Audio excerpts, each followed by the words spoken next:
تو حضور نے فرمایا صحابہ کو مخاطب ہو کہ صحابہ جانتے ہو مفلس کون ہے؟ تو انہوں نے کہا حضور مفلس وہی ہے جس کے پاس نہ درہم و دینار ہیں اور نہ کوئی ساز و سامان زندگی ہے۔ فرمایا میری امت میں مفلس وہ ہے جو قیامت کے دن آئے گا تو اس کے پاس نمازیں بھی ہوں گی، روزے بھی ہوں گے،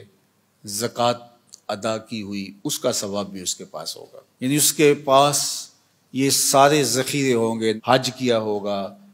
لوگوں کی مدد کی ہوگی، نصرت و اعانت کی ہوگی، بہت سارے اعمال خیر کا ذخیرہ لے کر کے وہ حشر کے میدان میں آئے گا،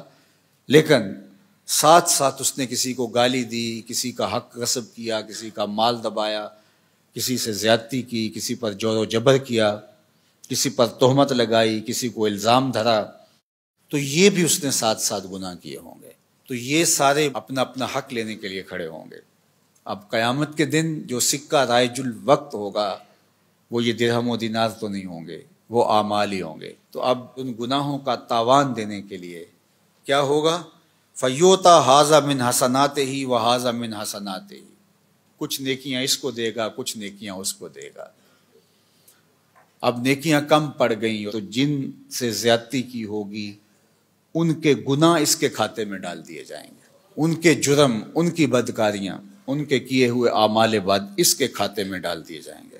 اور پھر گھسیٹ کے آتش دوزخ میں پھینک دیا جائے گا۔ فرمایا کسی نے مفلس دیکھنا ہے تو یہ کھڑا ہے، نمازیں پڑھی، روزے رکھے، زکاتیں دیں، حج کیا، دیگر اعمال خیر بجا لاتا رہا اور بڑے بڑے عمل لے کر آیا، لیکن یہاں اپنی نیکیاں دینی ہوں گی۔ اگر کسی نے ایک درہم کا چھٹا حصہ کسی کا دبا لیا، غصب کر لیا، قرض لیا نہیں دیا، جبرن چھین لیا، دھوکہ کیا، فراڈ کیا، 2 نمبر مال کے ذریعے سے درہم کا چھٹا حصہ ہتھیا لیا، 700 نمازیں جو جماعت کے ساتھ پڑھی ہیں دینی پڑے گی۔ اور جو سویر سے لے کر شام تک دونوں ہاتھوں سے اللہ کی مخلوق کو لوٹ رہا ہے، ذرا دیکھے قیامت کے دن اس سے بڑا مفلس کون ہوگا؟ اب اس کے پلے کچھ بھی نہیں ہے۔ حضرت ثوبان کہتے ہیں کہ اللہ کے محبوب نے ارشاد فرمایا میں اپنی امت کے ان لوگوں کو جانتا ہوں جب قیامت کے دن آئیں گے تو ان کے اعمال تہامہ کے پہاڑوں کے برابر ہوں گے، اتنے بڑے بڑے عمل اور چمکدار روشن عمل ہوں گے، لیکن اللہ ان اعمال کو یوں اڑا دے گا جس طرح ذرے ہوتے ہیں۔ تو حضرت ثوبان کپ کپا کے رہ گئے اور کہا حضور بتائیے وہ کون لوگ ہیں؟ تو آقا کریم علیہ السلام نے فرمایا وہ تمہارے ہی بھائی دوست ہیں، تمہاری طرح کے لوگ ہیں۔ وَيَأْخُذُونَ مِنَ اللَّيْلِ كَمَا تَأْخُذُونَ، جس طرح تم راتوں کو اٹھ کے حصہ لیتے ہو اپنا سحری کا، تہجد کا، سجدوں کا، وہ بھی تہجدیں پڑھیں گے، سجدے کریں گے، تمہاری ہی طرح ان کے اعمال ہوں گے، لیکن وہ ایسے لوگ ہیں اِذَا خَلَوْا بِمَحَارِمِ اللَّهِ انْتَهَكُوهَا، جب وہ تنہائی میں جاتے ہیں تو پھر اللہ کی حدوں کو توڑتے ہیں، ان کی تنہائی پاکیزہ نہیں رہتی،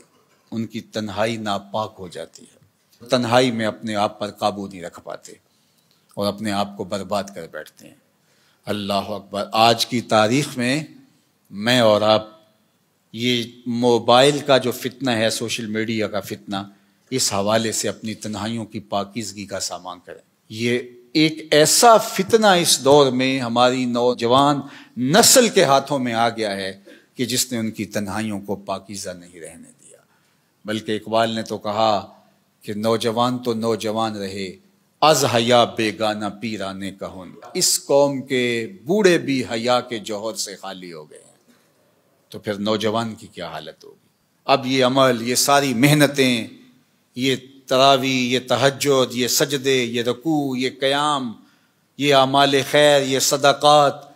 یہ کتنے کتنے کام ہیں، اگر پاکیزہ تنہائی نہیں رہتی ہے تو اللہ ان کو یوں اڑا دے گا جس طرح حبا منصورہ ہوتا ہے۔ تو اللہ تعالیٰ جل شانہ ہمیں اس بات کی توفیق دے کہ ہم قیامت کے لیے جو ذخیرہ جمع کر رہے ہیں وہاں ضائع نہ کریں اور حقوق العباد کا پورا خیال رکھیں۔ اللہ آپ کو بہتر جزا دے، اپنی پناہ اور امان اور حفاظتوں کا حصار دے۔